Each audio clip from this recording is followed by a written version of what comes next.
Hey guys, Lux here, back with a new mini rambling review. This is Project Warlock. This is a game that was released in 2018 by Buckshot Software. Full price is, I think it's $12. Yeah, full price is $12. There's different sales. You could usually get it for like $3. Um, do I recommend this game? I would say if you love old school boomer shooters, yes. Or if you intend to cheat, right? There's cheats in the game. If you're willing to use those, if you're okay with using those, then it's a lot of fun. Um, it is a I think I mentioned like old school boomer shooter, like the original Doom, Hexen, Heretic, Quake. Um, it is also a roguelike. So you have, depending on the difficulty, you either start with 3 lives or you start with 1 and cannot gain anymore, right? So I think that's the only change. I don't remember. But I'm going to say, so the game itself is fine. I do like the look. I love the creature designs. And I did have a lot of fun when I wasn't worried about finding secrets, and I was just kind of, you hear the music going and you're grooving through the level, blasting monsters. That's perfection. I had to turn it down to the lowest settings because even though the pixel art is pixel art, the fact that they try and have like a million different light sources and reflections on everything and they're calculating all that stuff, it made my computer. If you guys played Monster Hunter back before they patched it to use less processing power, this thing was worse than that. It made my computer sound like it was either going to melt or take off like a jet engine. Mr. Kitty, you have returned. And that's kind of sad. Like, it's super unoptimized, like ridiculously super unoptimized. And that's a problem. That's a huge problem. And uh, the other problem, or other problems, is that it embraces all the crappy old school things, like all the crappy ones. It wants you to click on every wall, and it's not even clicking, right? So they start off in the first level. I think they're like, oh, you need to click on this. You know, there's secrets behind certain walls. And then you find out that there's walls that are damaged. If they're cracked or something, you can shoot them or break them or blow them up and they'll break. So it's not just clicking, you also have to sometimes damage the wall to reveal a secret like that. But not always. Sometimes there's a unbroken wall, an undamaged wall that you would expect you'd have to click on. That requires you to destroy it, and the only way to know that is to try, I guess. And that's a problem. That's tedious. And in fact, the final levels start effectively requiring you to do that. There is no normal path. You know, because old school like Doom, for example, it would have secrets. You know, you'd click on a wall that was blank and, oh, a secret passage would be revealed or whatever, and you'd find loot or monsters or something, right? But there's always a normal route. This sometimes gives you no normal route. You know, if you try to find it, you're like, where am I supposed to go? I don't understand. And then you start clicking on all the walls, and finally one slides back and reveals a teleporter, and you're like, oh,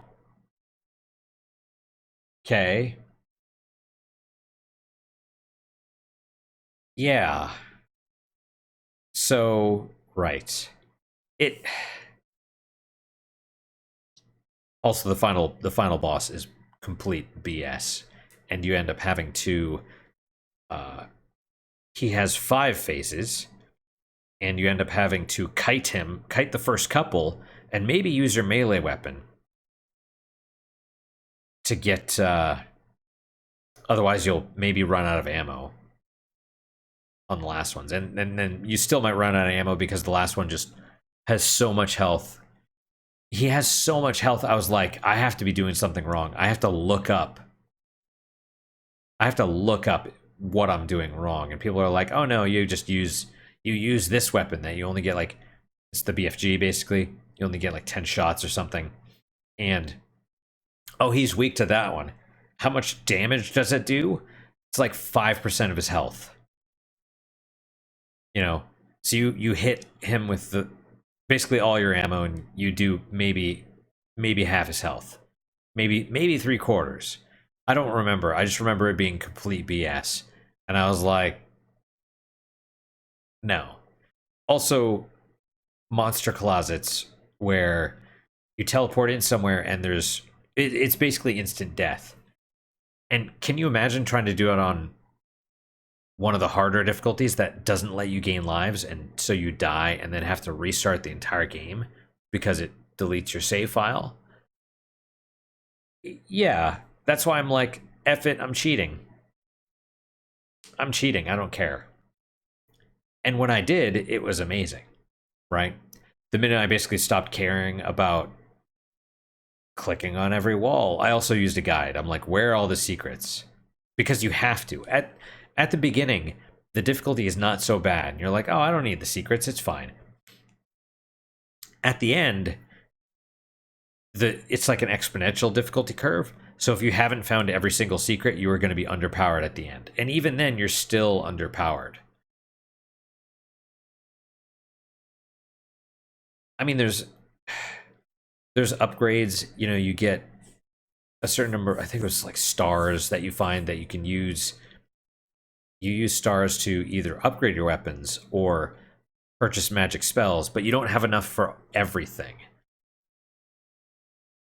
And so there's a magic spell that converts your mana into ammo, which you basically need that for the end. But of course, I didn't have it. And then you get into the big arena, and I didn't realize there's 5 phases of the final boss fight. And, yeah, so like I said, if you love those old school boomer shooters, then sure, I'd recommend it. Aside from that, no. Or if you're planning on cheating. If you're planning on cheating, if there was a way, I don't know, there's a sequel. I don't know if they streamlined it. I think they went in a different direction a little bit. But this game kind of makes me... I understand why modern shooters went more towards the corridor style, right? Instead of the big open area, instead of the big maps. Because the most fun is when you're fighting the enemies. You're just going through and you're just like blasting them, and you're dodging, and you're bob and weave, and you're shooting the rockets, and like it's great. It's great. Even this is great when you're, you know, shooting all the stuff. It's fun. But then it slows down because you have to avoid traps. You got to click on the walls, and you got to look for ammo because ammo is kind of scarce at times. You know, it's just,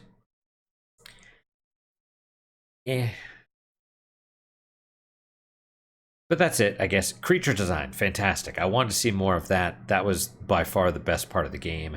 And the music, I think, was good, too.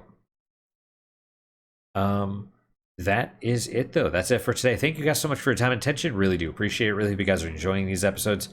As always, guys, questions, comments, or concerns, let me hear them. I do try and read all of them. I do try and respond to all of them as well. I need to get back into doing regular games soon, but still waiting on Morrowind to finish. I have some other ones that I'm going to try and do in the meantime, because Morrowind is still going to be a few more months. Man, I'm all congested. But yeah, hope to see you guys next time. Till then, guys, take care.